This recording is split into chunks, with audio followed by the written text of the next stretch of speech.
Hello, ladies and gentlemen, and welcome to another episode of the Absolutely Not Podcast. I'm your host, Heather McMahan. How are ya? Hope you're fantastic. Hold on. Let me just, there we are. Bringing in that heat. I've got a high pony on. I got a t-shirt from Show Me Your Moo Moo on. And I have on a pair of exercise shorts that are so short.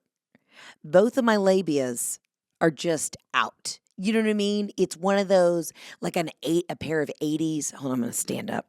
You can see him. Can you see him? Right there. I got a neon sneaker on. If you're watching this on the YouTubes, you'll see. I mean, I look like a fucking 1992 track star today. Have I gone into a light jog at any point of the day? I absolutely have not. But if I'm not going to fool the masses while I'm out and about in Atlanta today, letting people know she may have exercised, I'll tell you what, it's all smoke and mirrors. But I feel good. Haven't had a cool breeze up the twat like this in a minute. And I don't even mean to say the word twat to be like a twat about it. But I'll tell you what, it's different. It's different. You know, the bike shorts have really been in, but I haven't worn one of these 1990s kind of running short in a minute. This must be how it feels to be a guy all the time. Jeff runs around in his little Lululemon basketball shorts. And I'll tell you what, if he so much as bends down to pick up, I don't know, a loose toothpick, his nuts are hanging out of those in a good way. You know what I mean? But I got that mesh lining, so I don't even have a thong on. You know what I mean? I'm raw dogging it right now. And I feel alive. I feel the wind against my genitals. I feel a little perk. Like, you know what I mean? I'm perked up a little bit. I feel like maybe if somebody came up to me and offered me drugs, you know what I mean? If I was just at a stoplight and somebody came to my window and they're like, yo, you want to buy some cocaine? I might do it. You know, it feels wild. And I know the men who are listening are probably like, well, Heather, you know, you wear dresses and skirts all the time. No, that's a different feeling. Because that at any point, you know your labia is just going to be out. But I'm in a mesh diaper right now, essentially. I'm wearing a mesh diaper. And it feels like I'm protected, I'm controlled, but I'm also living on the edge. And I'll tell you what, if that isn't a metaphor for life, for this next season, for be the you today you want to be tomorrow, I mean, there's just nothing better than a bike short with a little mesh. You know what I mean? A little mesh. Your girl's meshing hard. I mean, honestly, right now, if I was underneath a bridge at a stop sign waiting to merge on the highway and I got a knock, knock, knock on the window. Hey, girl, would you like to buy a lemonade, a cool, crisp lemonade and a bag of cocaine? I'd say, yes, please. I don't have cash. Do you take Venmo? And they'd say, no, only Cash App. And I'd go, well, the Lord was looking out for me. Looks like I won't be buying cocaine today. Anywho, you know, that's just where I'm at. I was driving down here to the studio and I was having like a little personal observation of myself. I was like, God, guys have it nice. They run around all day if they want with those basketball shorts with the mesh, hugging their nuts, but still feeling protected. When you're a woman in a dress with a thong or a Spanx or any sort of contraption that's holding in your bits, it doesn't feel as free as this does. It really doesn't. You know what I mean? I feel like I could do a high kick and also, you know, give a hand job to, I don't know, a line cook at Chipotle. That's how kind of on the edge, loose and limber I feel. That's a beautiful thing. On my way down here, I had a beautiful conversation with my dear friend, Mary Beth. Shout out to Mary Beth. We've been best friends since second grade. And, you know, we were joking the other night. We went to dinner last night and I was like, guys, I think I might try and have a baby. I think we might try and do it again. I was a little defeated the first year and a half ago when we went to do the egg freezing and the IVF and all that jazz. And, you know, you girls got a low egg count. Okay. You know, I was an old egg. My mom had me at 40, which means I'm semi-cooked, which means I was riddled with eczema as a child. But I said, I think I'm going to try and do another round of egg freezing to try and get some more embryos in December. But it really fucked me up emotionally. Not even emotionally, I'm sorry, physically fucked me up. I'm going to be honest. Y'all know I've been transparent as shit about all the things that I've gone through. I had ovarian cysts, my hair fell out, I put on 35 pounds, I was sweating. I still have the night sweats. But anyways, I've been on a nice health and wellness journey the last year and a half post egg retrieval. But I think I got to do it again. So anyways, I was telling Mary Beth last night with two of our girlfriends, hey, I think I'm going to start exploring having a kid in whatever way God wants me to have that kid. Jeff, when I wrap up this tour, I don't know, we were just thinking about it. And I know that's a very personal thing to share. And I don't want people to come up to me every 3 minutes after this and be like, are you pregnant? Are you not drinking? Because I'm not. I'm not trying. I'm just looking at my options through the next year. Okay. So everybody chill the fuck out. I probably should not be sharing this. I guarantee you I'm going to get a call. Ring, ring. Heather, that was a bad idea, says everyone in my life. Regardless, though. So I dropped that little nugget to Mary. I was like, I just got to really mentally gear myself up to possibly do the IVF again. I just know physically how shitty I'm going to feel.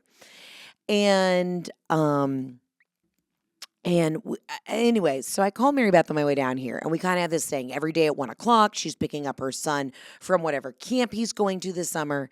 And it just, I don't know why, but it was the wildest in a matter of, I would say, in a matter of 90 seconds being on the phone with Mary as she picked up her perfect children from camp, her one son, Wyatt, and she had her two twins in the back. It was such a wave of just circumstance, and everything that happened in this conversation with me on speakerphone in her car made me want to have a child. And also I was clenching my pussy so hard at the same time. So she pulls up and I can hear her, asking for her son. She's got her little carpool number. They do the security check. Yep, it's Wyatt's mom. Got you. And next thing you know, you hear Wyatt get in the car, and he is just talking to everybody. You can hear Mary Beth roll down her window, and she's like, say bye to Officer Michael. Say bye to Coach. I think the guy's name's literally Coach Jeff. Say bye to Coach Jeff, and you can hear Wyatt, saying bye, see you tomorrow, just having like a moment. Like it was just the cutest. I don't even know how to describe it. I don't know if this will speak to anybody, but it was just this moment. I'm driving and I'm just listening and I have goosebumps up my arms. I'm like, that's what I want. I want that moment to pick up my kid from some shitty sports camp and be like, how was soccer? And my kid's like, I'm slow on the field. And I'm like, that's okay because you're chunky. I want that I want a kid.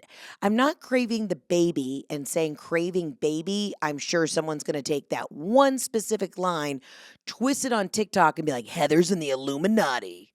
She's craving babies. No, you know what I'm saying. I think, though, I am that maternal instinct's kicking in where I'm craving like the relationship with like all my friends' kids who are like 3, 4, 5. We laugh, and it's funny, and they're ridiculous, and they have these personalities, and they keep me on my toes, and I find that so endearing. And I'm like, that's the part of motherhood that I'm excited about eventually, right? Lord willing, whenever that might be. So then you hear this little adorable voice say goodbye to the officer who put him in the car, and Mary's having funny, witty banter with the teachers that she's saying bye to. And then in 2 seconds, right, you can hear her pull over and she goes, Wyatt, get in your seat. And then, and Mary is one of the best moms out there. You guys are all just kicking ass, taking names. And then in the next 60 seconds, as soon as those windows roll up, you hear Wyatt just say, I'm not getting in the seat. You know what I mean? And Mary's like, I've got your snack. Sit in the seat. And this is how dramatic. And this is my baby. This child is my baby. But you just hear him pulling the same shit that we pulled with our parents. He's like, my leg's stuck. She's like, your leg is not stuck. I am staring at your leg. Your leg is not even close to being stuck. I need you to sit your bottom in your seat and you need to buckle. And he's like, my leg's stuck. Where are my cookies? And I'm like, this is it, dude. This is it. She said, we're not doing movies or pool time when we get back if you do not buckle up. Safety first. Officer Michael's staring at us. He's going to give us a ticket. And I'm on speakerphone. So I'm like, Wyatt, you better buckle up. Officer Michael's going to take you. You're going to be locked up raw, brother. And he's literally like, I don't care. So then I'm trying to kind of distract Wyatt because I know Mary Beth's pulled over in the carpool line. She's got two twins in the car and his ass needs to get buckled. And I'm laughing so hard because the way that he's 3, almost 4, the way he knew just to be like, bye to the nice policeman that put him in the car. And then as soon as the windows go up, he's like, where are my cookies? Was just the most, I mean, literally, I had goosebumps. My heart was filled. It was like pulsating. I was like, that's what I want. That's the mother I know I can be. I see my friends who are such great examples of doing it all, having the jobs, raising the kids, doing it, making it look graceful while also being funny and transparent about it. Everything. It was like this wave of emotion came over me. And I was like, that's what I want. And then 10 seconds later, when no one was looking, the Cookie Monster came out. And I'm listening to all of this on speakerphone, which is the best part of it, right? So then Wyatt finally gets in his seat. He buckles. And in my mind, too, I don't know why, Mary Beth and I both reverted back to, even me on speakerphone, if you don't buckle, you're going to jail. Remember how our parents, and I know that parenting has changed since we were kids, my parents had me, it may be why I'm so obsessed with TV shows like Locked Up Raw. You know what I mean? The Inside Track. Any sort of Scared Straight program, any sort of, there's a jail cell, the first 48, any true crime. I'm obsessed with it because my parents literally, I could fart in our living room and my mom would be like, Officer Michael's coming to get you. You're going to jail. So I was always living in fear, on the edge, clenching an ass cheek, thinking, that's it, I'm going. I'm 7 years old with a mild dairy allergy. I just did a little root toot here in the living room. My ass is getting put in the clinker. Constantly had a fear of, I'm going to go to jail. And it wasn't like, your parents use that one excuse where if you steal a piece of candy, you go into jail. No. My mom, it was a lot of, if you eat anything because you're chubby, if you have more than 2 almonds, you're going to jail. And honestly, I know someone's thinking that's harsh parenting. I needed it. There was I was eating snacks under the bed kind of kid. You know what I'm saying? I might have had a little something with the snacks. But immediately, I just referred back to, I'm yelling at my French child in a funny way, but I'm like, Officer Michael, he just called me, Wyatt, on the other line and said, if you don't get your foot, and I quote, unstuck, it wasn't stuck, we know it wasn't stuck, and buckle up, A, you're not going to get Teddy Grahams, and B, you're going to prison. Like, what? And Mary and I are just laughing our asses off because we also know that her son is such a, he's a reflection of her. She's like, he's pulling the same shit I pulled. And they all do. But it was wild. And then 3 seconds later, Wyatt and I have this little witty banter. He's like, you're a bad girl, Chi-Chi. They all call me Chi-Chi for Aunt Cheetah Print. I don't know. It's just an easy name for kids. Mima, Papa, Nana, Pops, Mimi, whatever. I'm Chi-Chi. That's just who I am. I'm a Cheetah Print kind of gal. Okay? I'm going to send all their asses to college because I know I'm going to have a thriving QVC faux fur vest line. Like, we just know. Now, has anybody officially made me anybody's godparent? No. But it's fine. I'll take all the children. It takes a village. But it was so funny in just this 90 seconds of you want it. I'm like, oh my God, my heart is full. I hear the twins giggling. I hear Wyatt getting picked up from camp. I crave that experience to Wyatt being like, give me my Teddy Grahams or I'm going to jail. And you're like, that's it. That's parenting. So then on speakerphone, once Wyatt gets in it, buckles in, he settles down. He knows that I'm in on the joke. I said, Wyatt, should I have a baby? And he goes, no. I said, why not? And he said, no, I don't want you to have a baby. Unless it's a sister. And I literally was back on that euphoric high again. I said, Wyatt, you're not going to understand this, but I do have a daughter that's on ice somewhere. So, and technically she wouldn't be your sister, but she technically would be not even your cousin. But white people we're the only, I would say, ethnicity that gives a shit about the actual bloodline. My girlfriends are my cousins. You know what I'm saying? Family is family. Half my family, you know what I mean? We're good. So I was trying to explain to him this would technically be your cousin, but you could technically marry her. If I have a daughter, I would hope that you two end up together. No pressure. If that's what you're into, da da da da. Da. And Mary was like, well, he just spoke it into existence. Because 30 seconds when he's screaming, where are my Teddy Grahams? You bitch, give me my cookies. I'm like, oh God, I don't know if I'm ready for this. I already have to deal with Jeff in the car and Robin, my toddler, in the back seat, wondering why her iPad's slow. I said, bitch, you got 2 iPads. Robin has 2 iPads. Martha Stewart had 10 iPads. Robin's got 2. And the one she uses is from 1994. The original brick that Steve Jobs created before iPads were on the market, that's the one my mom uses. Does she have an iPad that I bought for her a year ago that has all of her TV shows queued up, that's ready to go? Yes.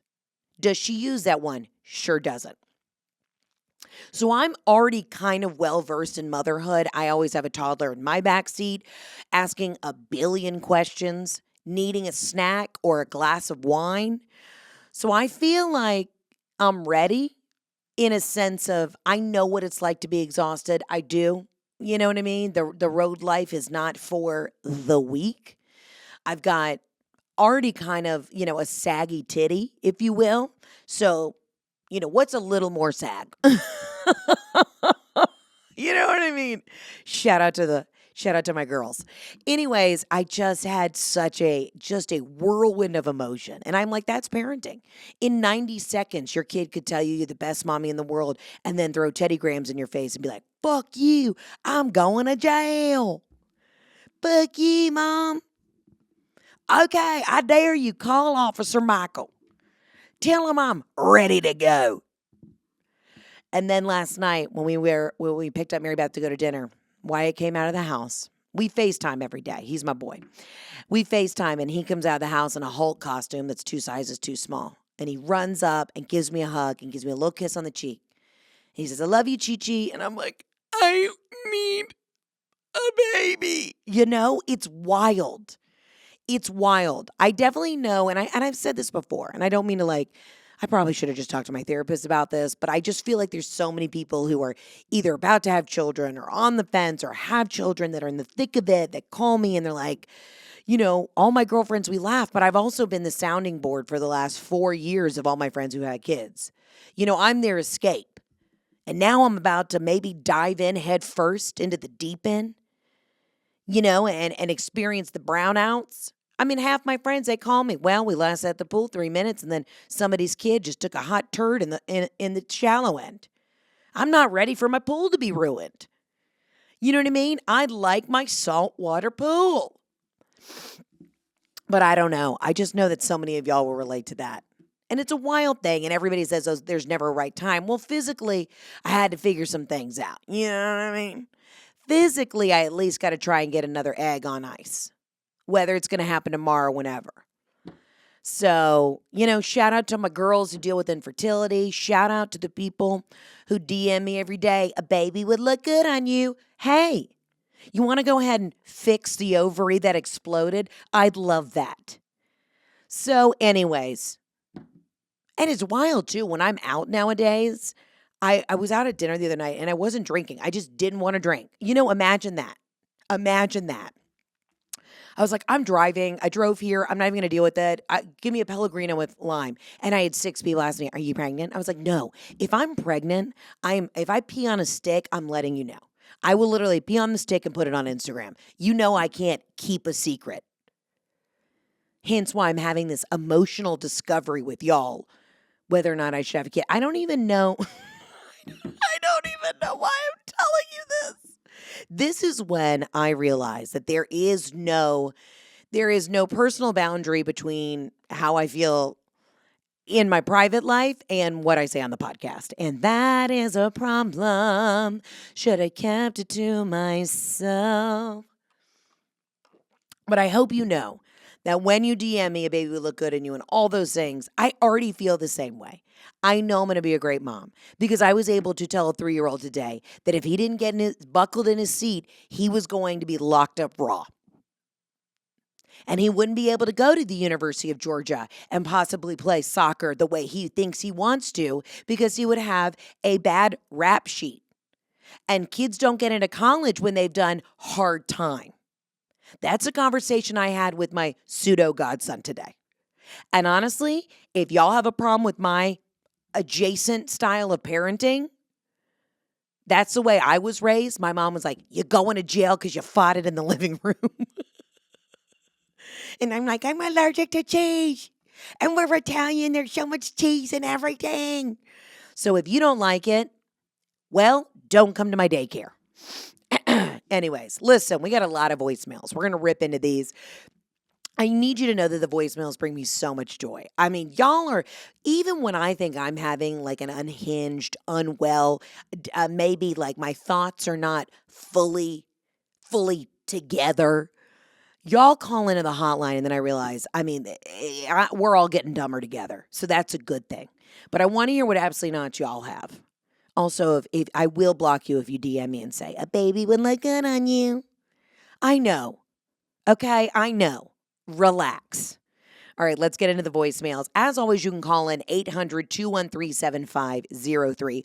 Also, wanted to let you know, I will be in Vegas. Then I'm going to Chicago. Then I'm going to be on the road. We are back in action. Choo-choo, the train's leaving the station on the tail end of the farewell tour. Not the farewell, the comeback tour. And we're going to shoot our special at the Fox Theater here in Atlanta, Georgia, November 9th and 10th. And then it's a wrap. Then it's a wrap on that. I'm very excited to announce some cool stuff coming up. I don't know when I'm allowed to announce it. When the deals are done, I will announce the announcements. But I'm very excited. And to all of y'all who've come out, and again, I'll never be able to thank you enough for coming out to Radio City.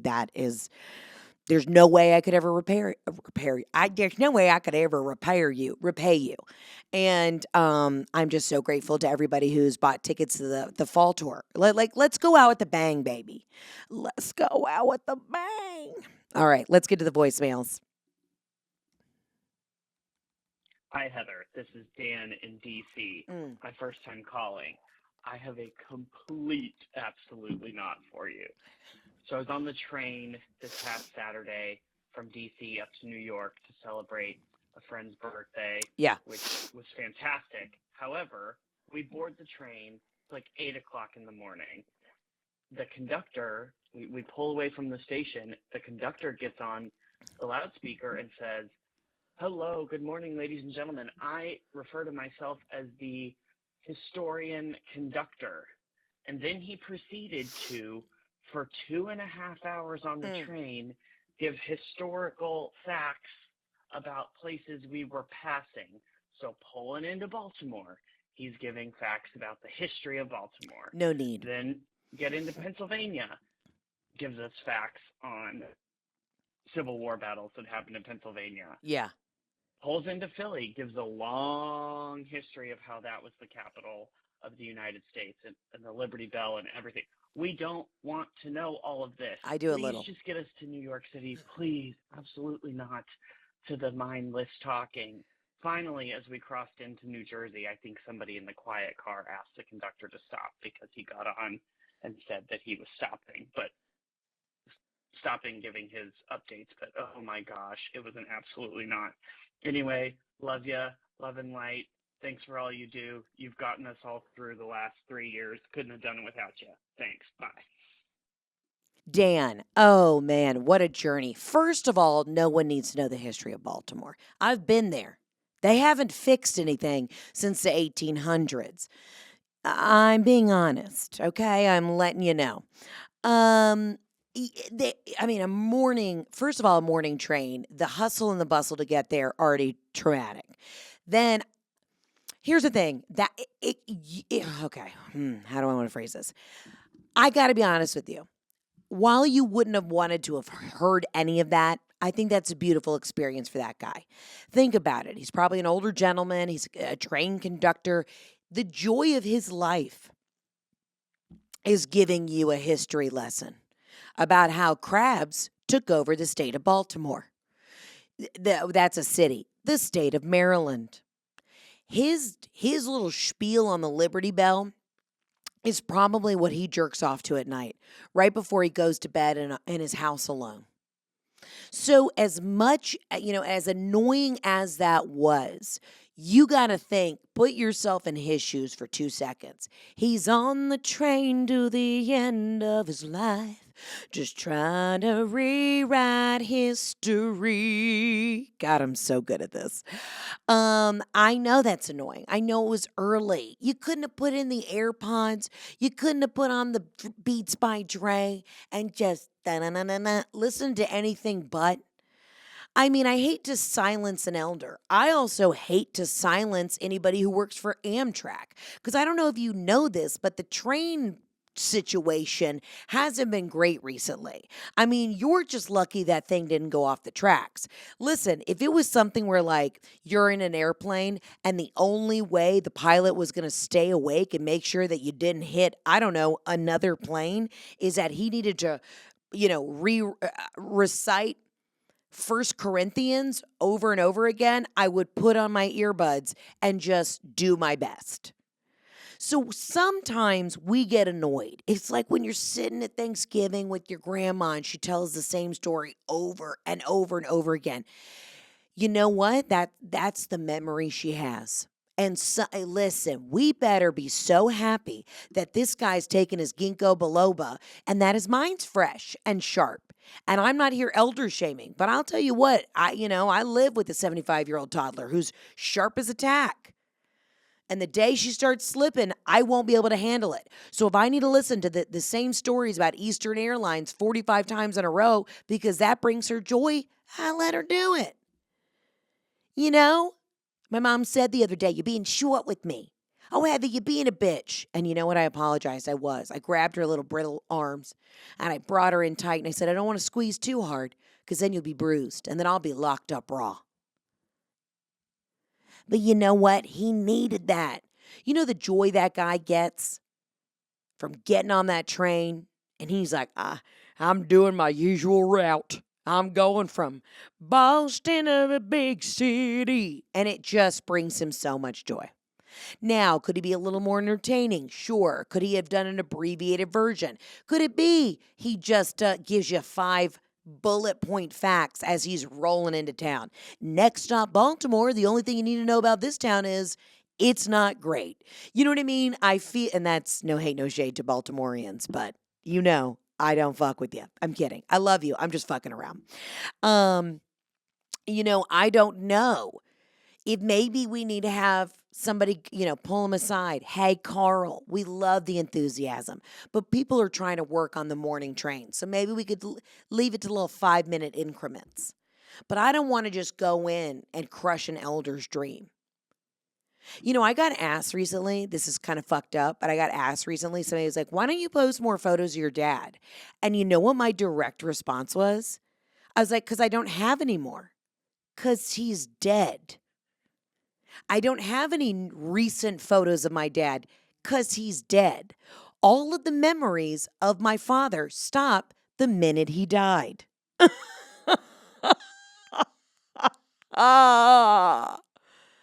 Can you believe it? Why don't you ever post other photos of your dad? Because that's all we have. Another thing, if you're the dad, get in front of the camera more often. My dad was always taking the photos in our family. So the photos that I have with my dad, of my dad, stopped in 2015, the minute he died. So I want you guys to remember that. One, don't ask them why people don't post more photos of their dead relatives, because those photos stop. You can only post the same photo of you outside of a cheesecake factory so many times until it's done. You know what I mean? Every Father's Day, I could repost my favorite photo of my dad, but there are no new photos of my dad. Now, thanks to AI, maybe I would love a hologram, a holographic of my dad being like, hey, sugar tits, you did it. I'd love that. I would need that. I'm sure my therapist would be like, we're teetering. He's still not coming home. But you know what I mean? So think about the train conductor. While I know that's an absolutely not for you, and I'm not trying to embarrass you. I mean, I'd be fucking annoyed too. I'd be like, cork it, Carl. But maybe that's the thing that guy needs. Maybe those are his only memories. Maybe a happy time in his life was when he was a history professor at BU. And he got let go because he stole a little money from the booster club. But he knows that trains in America are dying. It's a dying breed, and he wants to hold on to that train engine, and it brings him joy. I don't know. I think we got to give a little grace to the people who are a little bit older in our lives. I mean, for fuck's sake, I've said this before, but every other country, look at the Asian culture. I mean, grandma could hit you in the face with the spoon, and you take it and you go, yes, ma'am, you can sleep in my bed. I will sleep on the floor. The way that Americans, in particular, treat their parents and their elders and everybody else is just wild. I don't know if that was a good example, but my Korean friends are like, they don't fuck around. Like, grandma is everything. Now, I will say that I do have some elder people in my life that are not respectful of me, and I don't have to have a forced relationship with those people. I tried, and then I said, I'm good. You know what I mean? I'm good. I just don't have to be around because there's no reason why you should be fully disrespected. But I mean, you call a Korean friend and say, how's your grandma? And they're like, she's sitting on my lap right now. Why? And you're like, exactly. Also, when people say, well, why is your mom? Here's another thing, too. I'm just venting about life in general. I was out to dinner the other night and somebody said, where's your mom? And I was like, well, Jeff and I are just on a date. You know, we're two people who are allowed to just go to dinner ourselves. Why isn't your mom with you? So I'm kind of like ironically spinning in circles here. I'm like, my mom's with me all the time, taking her to dinner tonight. We're going on a throuple date. Jeff, Robin, and I. But if you do see me in public or Publix, the grocery store, and my mom is not with me, I'm also like, I'm just running errands. Don't worry, I didn't leave her in the car in the backseat with her iPad. The air conditioning is on. She's at home having a glass of wine. Just also know that I'm doing my best, too. We're all doing our best. You know what? The real moral of the story is we need to build back up Amtrak because if you go to Europe, they take the trains everywhere. And the fact that we have not been able to figure out a fast train system, and I'm sure you were on the Express, but if we had the European train system, you wouldn't have to have listened to 2.5 hours of historical facts from Boston to New York, because if we were in the European train system, it would have taken maybe 3.5 minutes to get there. That's all I'm saying. 1, shout out to Koreans for taking care of their grandparents. 2, you don't have to be nice to older people if they're absolute assholes to you. But 3, you should let your grandma sit on your lap. And 4, I don't have new photos of my dad because he's dead. Thank you. Let's get to the next voicemail. Hey Heather, this is Brenna and Megan in Washington, D.C. And we called first because we wanted to talk to you about how every single man we're encountering on dating apps, like once we get their phone number, they have an Android. Like we think we're in like an epidemic of Androids right now. Yeah. But while we were talking about calling you for that, we were sitting on the balcony having a cute glass of rosé, and our neighbor across the way just is walking around fully naked.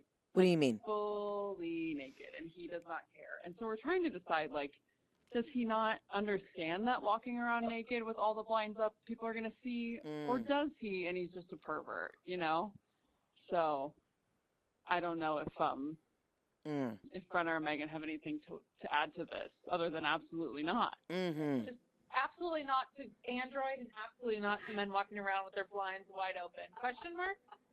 Great, ladies. Thank you for calling in. So I am not defending the Android usage. I mean, I hear it takes good photos, but I don't know. I barely know how to use all the different elements of my iPhone, my iPad, my Mac. Shout out to Apple. Would love some, I don't know, free dingle dongles. Regardless, though, maybe they're in tech. You know what I mean? Y'all said you were in DC, right? Maybe they're in tech. Maybe they're in some sort of startup. Or maybe they work for the CIA. And the reason maybe Secret Service people are on Androids because they know better. They know that the Apple products are about to get got. I don't know. It's probably a security thing. Everybody, when I'm in DC, I'm looking over my shoulder. Everybody to me is like, a shapeshifter, lizard eyes, like something at any moment. You could just be standing in a bar and the guy in the suit next to you could like turn into a dragon. I don't trust it. I love DC, but everybody's like 1 degree away from being near a nuclear plant a little too long. Like they know the secrets. And if they say they're a lobbyist, yeah, okay. You know what I mean? Well, what does that mean? No one knows. Anyways, my point being though, with your neighbor who's walking around with the blinds on, again, not defending him. If he's a creep, he's a creep. I have a feeling though, go with me here, girls. I have a feeling he took an edible. You know what I mean? He came home, hard day of work. He's been bebopping, talking to girls on the Android all day. He's like, you know what? I'm going to do a little me time. It's hot out. It's the beginning, it's the middle of August. I'm going to strip down, take a cool shower. He's probably been listening to like a little Wim Hof method, maybe been listening to the Huberman Lab podcast. He's like, I know I got to get grounded and rooted. So he comes home, strips down, does a cold shower, maybe a little ice bath, and then the edible kicks in, or maybe he's microdosing, hypnotics, hiptronics, neuropathogens. And he's like, I just got to stand here on my hardwood floor, feel my toes seep into the wood that nature gave us. And he doesn't realize the blinds are up. Can I tell you, Jeff took a shower. We have like really intense shutters, right? Jeff took a shower the other day.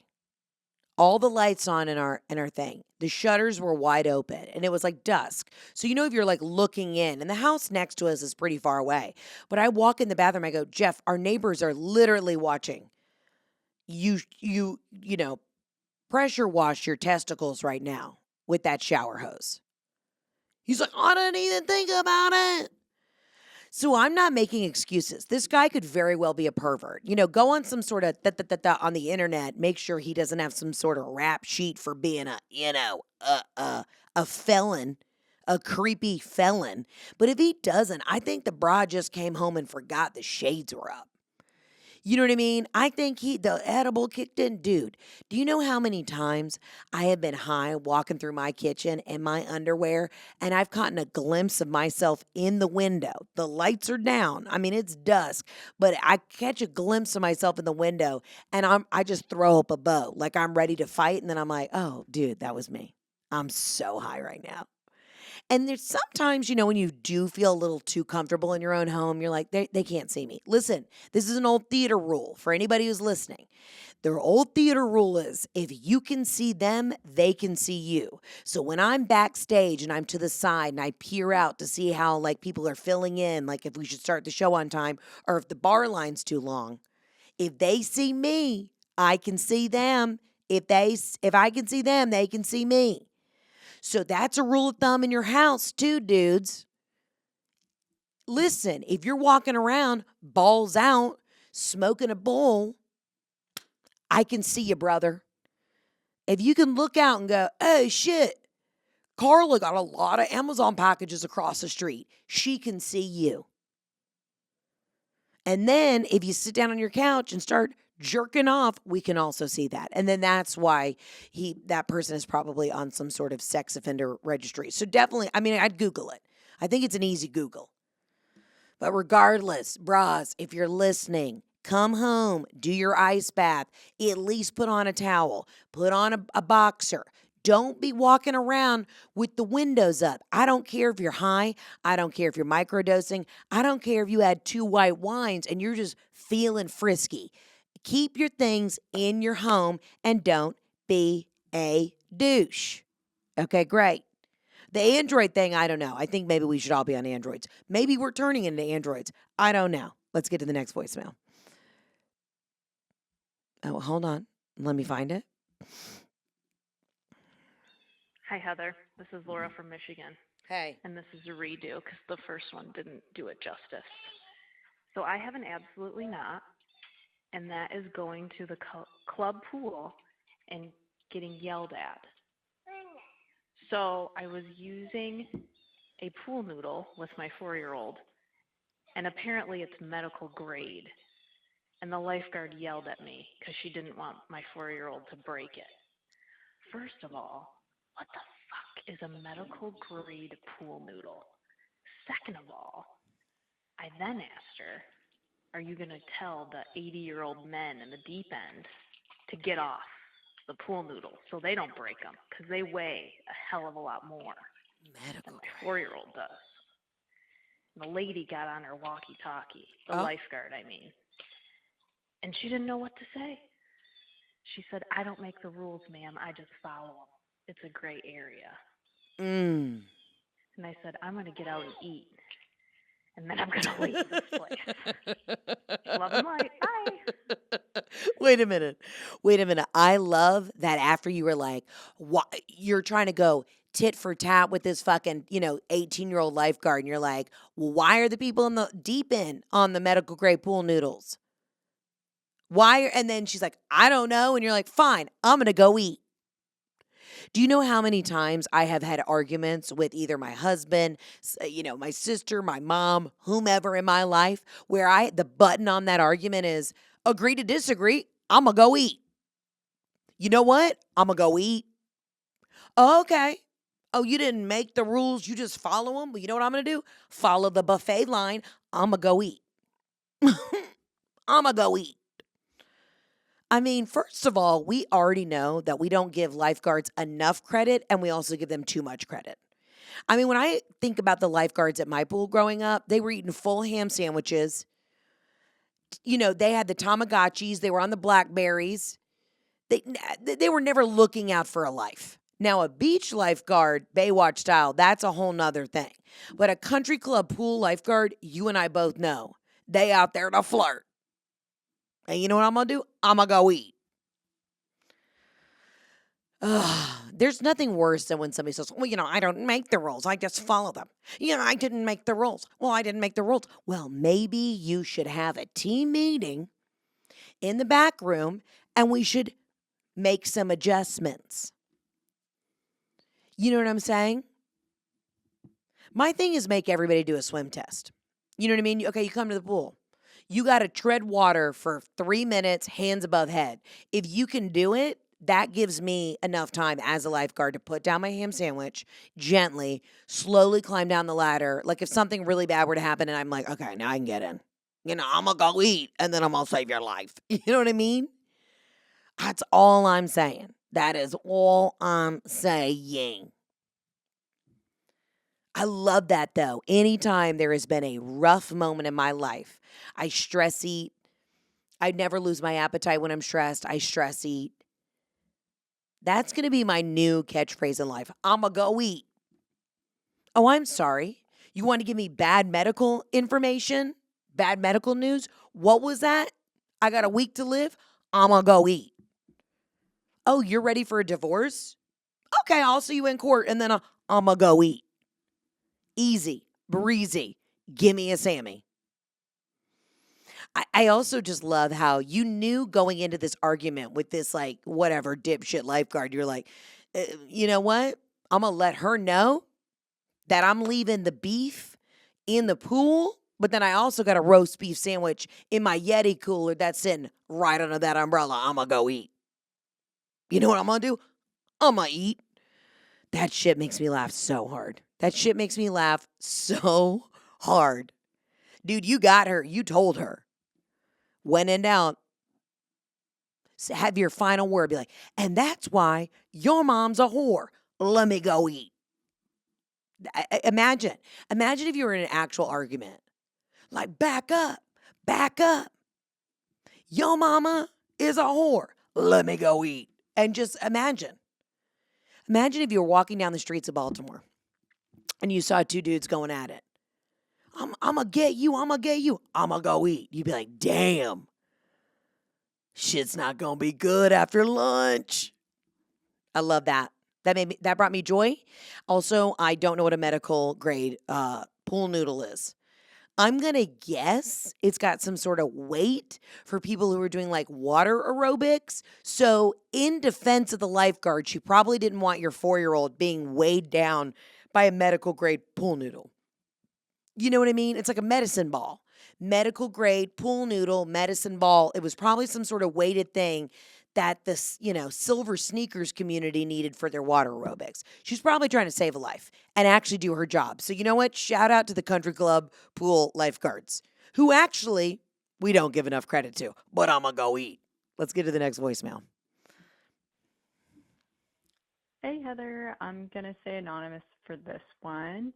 But I just wanted to give an absolutely yes to accidentally finding my engagement ring while cleaning the house.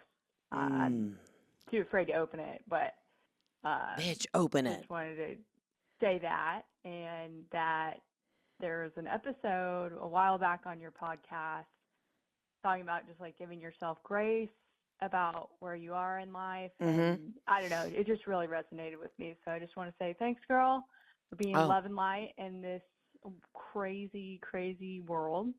And also, I guess, hopefully I'll be engaged soon. Cool. All right. Love you, girl. Bye. First of all, I love that you gave me credit for reminding us all to give ourselves grace. And in that same vein, you're like, I was a nosy ass bitch and I found my engagement ring.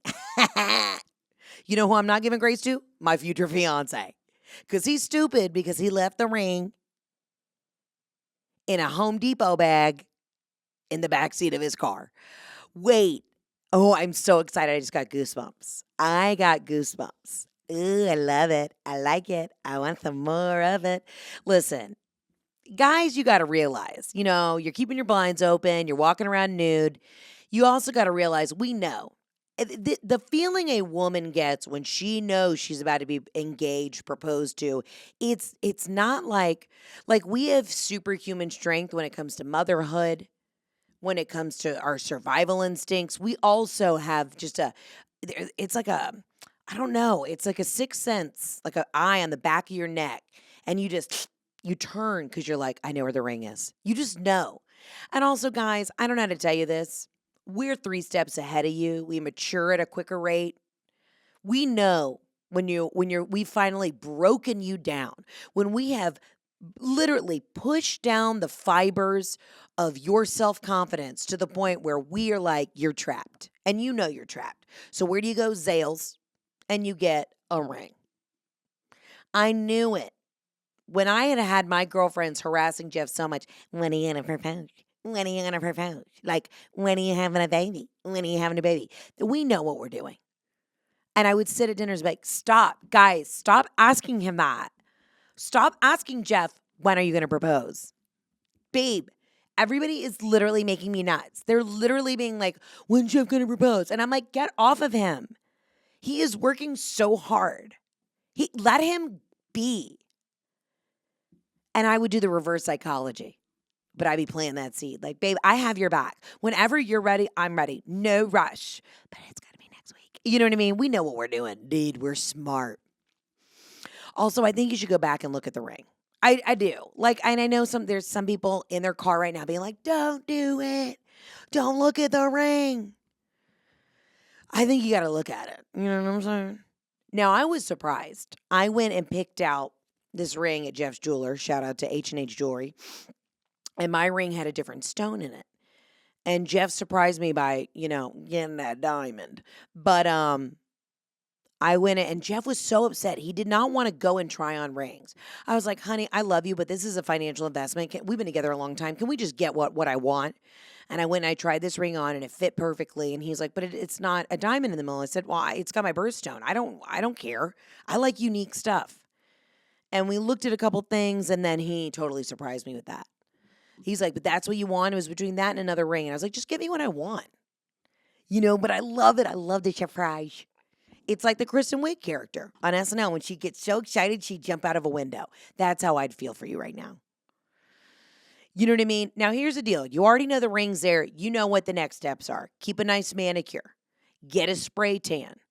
You know what I mean? Just have some cute outfits on ready. If he says in the next 2 weeks, he may not propose for a year. He may have just gotten a good into summer deal at Zales on the ring. Okay, so don't think that every 30 seconds he's about to get down on one knee, but he might be. But if he says, hey, let's go to dinner, you down? Say, yeah, let me throw on a quick little sundress. At least don't be lazy. Don't be a cunt about it. You know what I mean? Like, I don't want to go. Can we just DoorDash some Chipotle? Like, yes, we love it. We love a food delivery. But he's trying to propose. He's trying to propose. So even if he says, hey, we're just going to hop down, get a little sushi, be like, you know what? I feel gross. I feel sweaty. I've been in these mesh shorts all day. And honestly, my vagina's just gotten too much of a cool breeze. I need to put something else on. Feel a little more secure like myself. Let me put on a quick sundress. And you come around the corner and that 6 p.m. light's just hitting you perfectly. And you're like, how do I look? And he's like, looks like you're ready to eat some fucking sushi. That dress looks like a trash bag. That looks comfy as hell. Let's go. Get in the truck.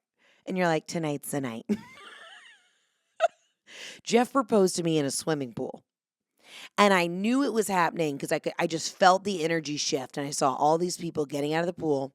And then I saw a photographer out of the corner of my eye at like 3 o'clock. And I turned around and all of a sudden the pool was empty. Everybody was staring at me. And then this float was floating towards me that Jeff had built full of flowers. And then it floated down to me.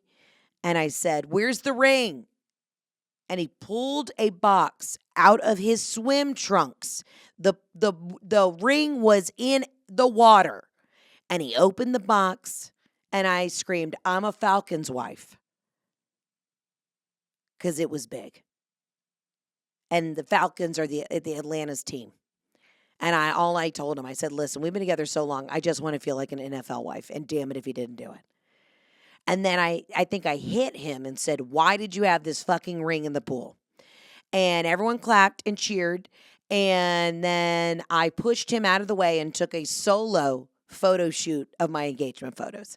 And we never got a single one of those photos framed.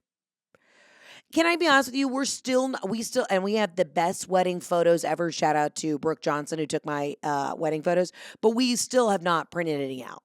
Like, I need to print out my wedding photos. I hate doing tasks like that. I'm like, just print them all, send them to me. I look great in every single photo. Thank you. Goodbye. Don't even have a single engagement photo. Like, I don't even think we ended up paying for the album. And they were great photos. But I'm excited for you. Also, I don't want to get your hopes up. You know what I mean? You know, it could be a cock ring in there too. Just a heads up. If he pulls it out the next time, post-sushi date, y'all had a little too much sake, you're feeling a little loose. And he's like, listen, I went down to, the sex shop and I'll bang. You know what I mean? If he pulls and tries to make some funny and then put a ring on his penis, you just walk out. No, actually, you don't walk out. You got to lay there and do what you got to do. But I need you to know, I think you need to go look at it and make sure that it is an engagement ring and it's not some sort of deviant sex trick. Because then you're going to be disappointed. And ain't nothing worse than thinking you're getting an engagement ring and it's just a vibrating band that goes around a ding-dong. I'll tell you what. It wouldn't be great. I'm excited for you, though. I'm excited for everybody. I'm excited for me, even exploring and opening the idea in my mind that I could handle being a mother. I'm excited for going back out on the road. I'm excited for the fall season. I'm not excited for sports, but I am excited for sports. I'm excited to see your little faces out at these shows, to giggle. I'm excited to shoot another special. I can't believe it's happening. I'm excited to announce when my first special is going to be out. All exciting stuff. We have a lot to look forward to, but remember my life motto. If you keep your expectations wildly low, you can never be disappointed. And at the end of the day, I'm going to eat. I got to go eat. Yeah, girl, I'm going to eat. I love you. I mean it. As always, you can call into the hotline, 800-213-7503. Next week, I will be in Los Angeles. We're getting some very exciting guests in the studio. And it's going to be great. I'm going to be back in the Dear Media studios, so we are going to be bringing you some hot fire content per usual. But in the meantime, get your tickets at heatherontour.com and get your voicemails to me, 800-213-7503. I love you. I mean it. Shout out to all the moms and dads out there doing the damn thing. Arrivederci. Ciao, Bella. See you on the next episode of the Absolutely Not Podcast. Ciao, Bella.